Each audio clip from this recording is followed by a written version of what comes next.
Zakatul zahabi wal fiddati. Zakat emas dan perak.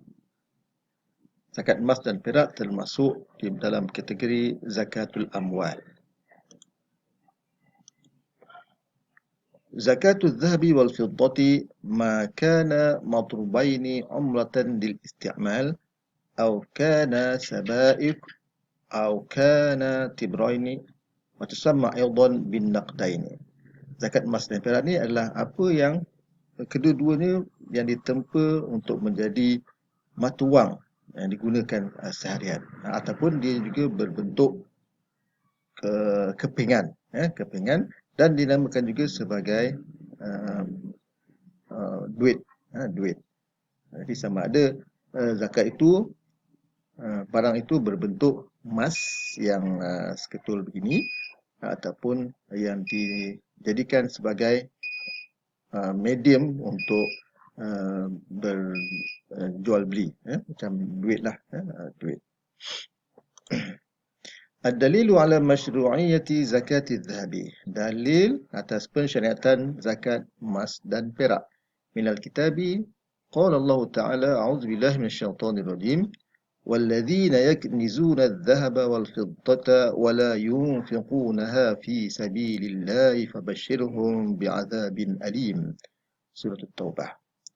Maksudnya lebih kurang, dan orang-orang yang menghimpunkan emas dan perak mereka dan mereka tidak menafkahkannya pada jalan Allah Subhanahu Wa Taala, berikan mereka berita gembira dalam bentuk azab yang pedih. Maknanya siapa yang menghimpunkan emas dan perak dan tidak menafkahkannya, sini bermaksud tidak mengeluarkan zakatnya, maka mereka ni dijanjikan untuk mereka azab yang pedih. Jadi setiap perkara yang dijanjikan dengan azab yang pedih, bermaksud perkara itu adalah diharamkan. Minas sunnah an Abi Hurairah radhiyallahu anhu qala qala Rasulullah sallallahu alaihi wasallam ma min sahibi dhahabin wala fiddatin la yuaddi minha haqqaha illa idza kana yaumul qiyamati suffihas lahu safahifu min narin فأحمي عليها في نار جهنم ويكوى بها جنبه وجبينه وظهره كلما بردت أعيدت له في يوم كان مقداره 50,000 سنة حتى يقضى بين العباد فيرى سبيله إما إلى الجنة وإما إلى النار. Rawahu Muslim. Hadis yang panjang diriwayatkan oleh Abu Hurairah.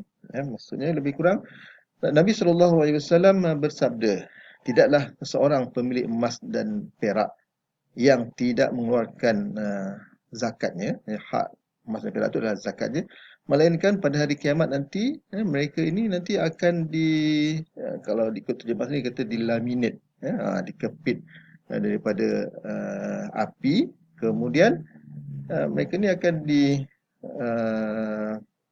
macam distreka lah dengan neraka, sama ada di sisi mereka, di ubun-ubun mereka, di belakang mereka. Mana mereka ni orang yang tak keluarkan zakat emas dan perak ni pada hari kiamat nanti akan diseksa dengan api neraka.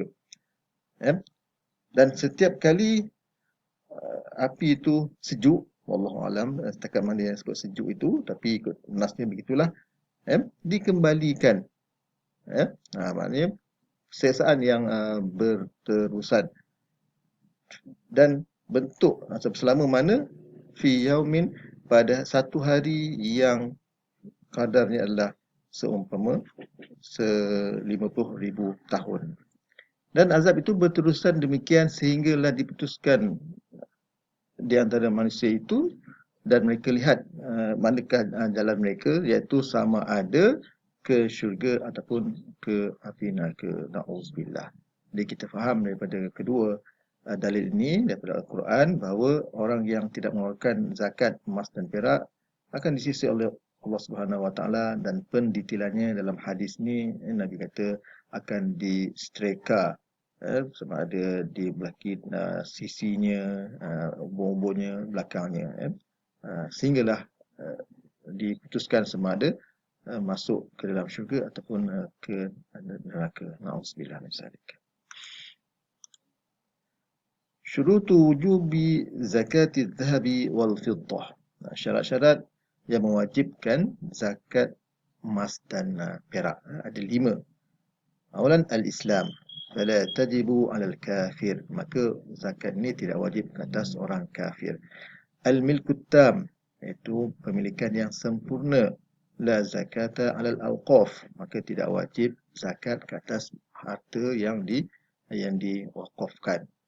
Ghairul hulli, bukan barang perhiasan. Ma lam yakun balighan minal kathrati ila haddi sarafi fi urfin nasi. Emas dan perak itu selain dari perhiasan. Selagi mana perhiasan itu tidak sampai had banyaknya itu kepada had ataupun kadar pembaziran ataupun melampau-lampau mengikut uruf manusia. Maknanya selagi mana emas dan perak itu menjadi perhiasan, sekali perhiasan yang dipakai oleh wanita lah. Lelaki memang tak boleh pakai emas dan perak. Dan banyak mana kita kata yang saraf itu, yang berlebihan itu adalah mengikut uruf, mengikut kebiasaan manusia. Baik, kalau ikut uruf di wilayah persekutuan adalah 800 gram.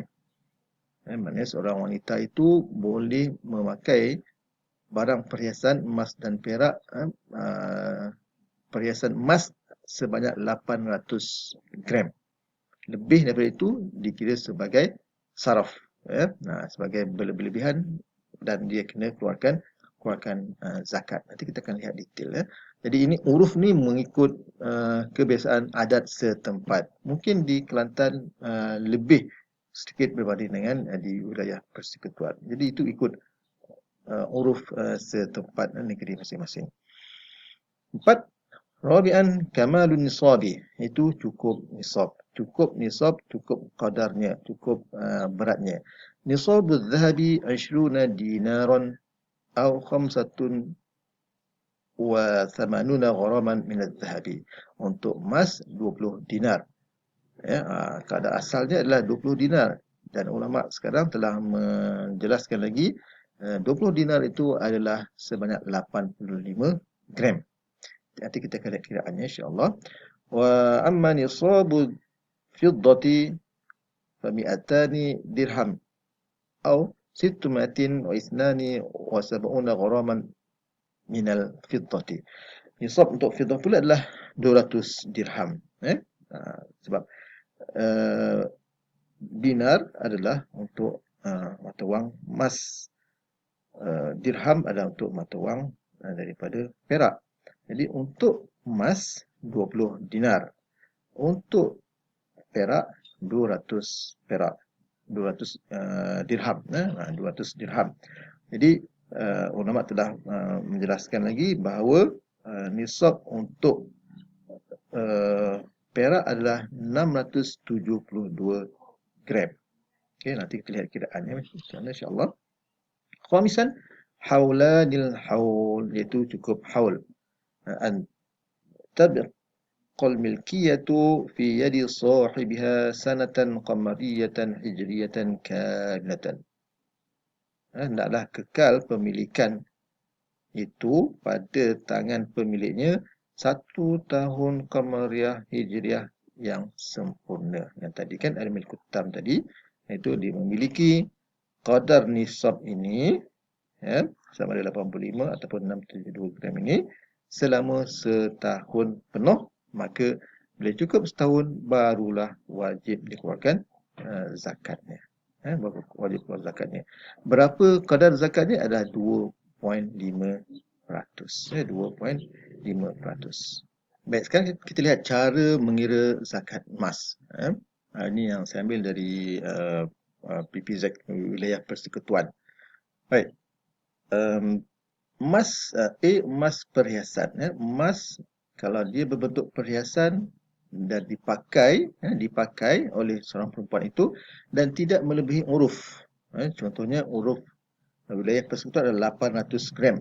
Maka kalau dia pakai banyak mana sekalipun, 100 gram, 200 gram, 300 gram sehinggalah maksima 800 gram, maka tidak dikenakan zakat. Sebab apa? Sebab kita sebut asalnya adalah yang kena zakat tu adalah 85 gram. Baik, tak kena zakat. Okey, walaupun dia lebih daripada 85 gram. Ingat tu, walaupun mungkin tangan kiri 200 gram, kanan 200 gram, dah 400 gram. 400 gram tu adalah lebih daripada nisab. Tetapi selagi mana dia dipakai, maka tak kena zakat. B. Emas perhiasan dipakai tetapi melebihi uruf. Yang ini. Wallahualam, tak jumpa, mungkin tak, kalau siapa jumpa, boleh tahulah banyak mana 800 gram tu. Iaitu berat emas dipakai, pada badan perempuan itu, walaupun dipakai itu sekali saja, tapi tetap dikira sebagai dipakai. Jika melebihi nilai uruf, maka kena bayar zakat. Macam mana caranya? Contohnya, emas yang dipakai itu 900 gram, darab dengan harga emas semasa. Contoh harga emas semasa adalah RM200, tapi sebenarnya tak sampai dalam 150 macam tu, 100 lebih saja. Ini contohnya 200 ni, dan darab dengan kadar 2.5%, maka dapatlah 4,500. Maknanya kalau emas yang dipakai itu nilainya adalah 18,000, 18,000, betul 900 gram darab dengan 200 ringgit adalah 18,000. Maka kadar zakat yang dikena bayar adalah 4,500. Minta maaf, bukan 18,000, 180,000.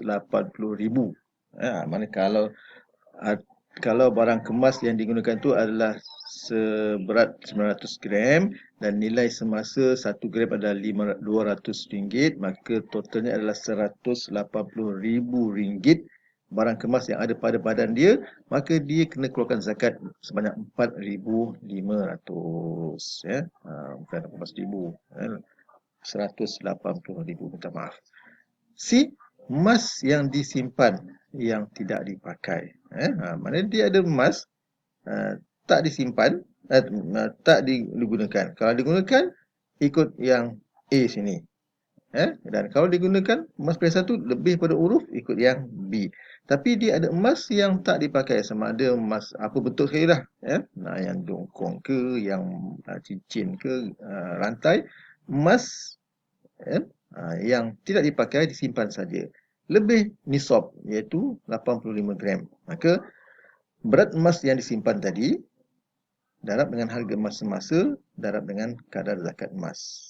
Contohnya, kalau dia ada simpan 200 gram emas, maka darabkan dengan harga emas semasa, contohnya RM200. Darab dengan 2.5. 200 darab 200, 40,000. Darab dengan 2.5%, maka dia kena keluarkan RM1,000. Mana 1/40. 1,000 daripada 40,000 harga emas yang disimpan tadi, dia kena keluarkan zakatnya. Baik, ini kita dah sentuh dah. Miqdaru zakati adh-dhahabi wal fiddati wal waraqati an-naqdiyah rubu' ushur aw isnani wa nisf fil mi'ah. Kadar zakat emas, perak dan juga duit adalah 2.5%. 2.5%. Baik, kita sebut dinar, sebut dinar. Nisab yang asal yang kita jumpa sebelum ni adalah 20 dinar. 20 dinar. Okey. Ini ishruna dinaron. Kalau dirham 200 mi'atani dirhamin. 200 dinar. Baik, macam mana kiraan itu, macam mana sampai boleh dapat, iaitu boleh dapat 85 gram dan juga 672 gram. Begini. 1 dinar, ulama menetapkan bahawa bersamaan dengan 4.25 gram emas. 1 dinar adalah 4.25 gram emas. Maka 20 dinar bersama dengan 85 gram emas. Maka berapakah harga emas semasa darab dengan 85 gram, maka itu adalah nisab untuk emas semasa. Okey. Perak pula, dah sebut tadi kan 200 dirham. 1 dirham perak bersama dengan 1 dirham 1 dirham bersama dengan 3.36 gram perak. Maka nisab untuk perak 200 dirham. 200 dirham darab dengan 336 adalah 672 gram perak. Jadi itu cara bagaimana ulama mengirakan. Mereka telah buat sukatan dan menetapkan bahawa 1 dinar bersama dengan 4.25 gram emas, 1 dirham 3.36 gram perak. Kita tak guna sekarang ni duit emas dan perak ni, dirham ni. Tapi untuk memudahkan, maka dinilai semasa ikut tempat. Kalau di Malaysia, Malaysia lah. Kalau di negara lain, negara lain. Tapi dia tak lari daripada 85 gram emas dan juga 672 gram perak. Ini penetapan ni lah. Penetapan dijelaskan di sini. Baik, kita lihat. Ini rujukan untuk senarai nisab zakat yang dikeluarkan oleh Baitul Mal. Perbadanan Baitul Mal ini adalah agensi yang kita di Negeri Sembilan lah. Untuk Negeri Sembilan, negeri lain mungkin berbeza. Okay. Baik, kadar nisabnya. Yang ini diletakkan sepanjang, dibuat contoh daripada 2011 sampai 2020. Maknanya kalau orang tu ada, pertama untuk rujukan kita lah yang nak tahu bagaimana kadar harga nisab daripada tahun 2011 sampailah 2020. Dan kalau kita lihat di sini untuk 2020, nisabnya adalah RM14,784.14. Okey. Kalau kita bagikan dengan 85 gram, bermaksud harga emas semasa adalah RM173.93. Jadi ini kita kena tahu harga emas semasa. Darabkan dengan 85 gram, maka kita dapatlah RM14,784.14 tadi. Tapi sekarang dah mudah, kita rujuk saja pusat zakat. Nak keluarkan zakat emas dan perak, maka mereka akan bagikan kadar semasa. Kalau lihat nisab semasa itu dia berubah-ubah. Mana 10 tahun yang lepas adalah 10,670, tetapi makin lama mungkin meningkat, sehinggalah sampai pada sekarang. Jadi kalau orang tanya berapa nisab untuk emas sekarang ni, maka jawapannya adalah RM14,784. Ada yang dia bulatkan terus RM15,000. Itu secara kasar lah. Tak ada masalah. Kalau siapa bayar lebih, maka dia dapat pahala yang lebih. Wallahu a'lam, itu saja untuk zakat emas dan perak.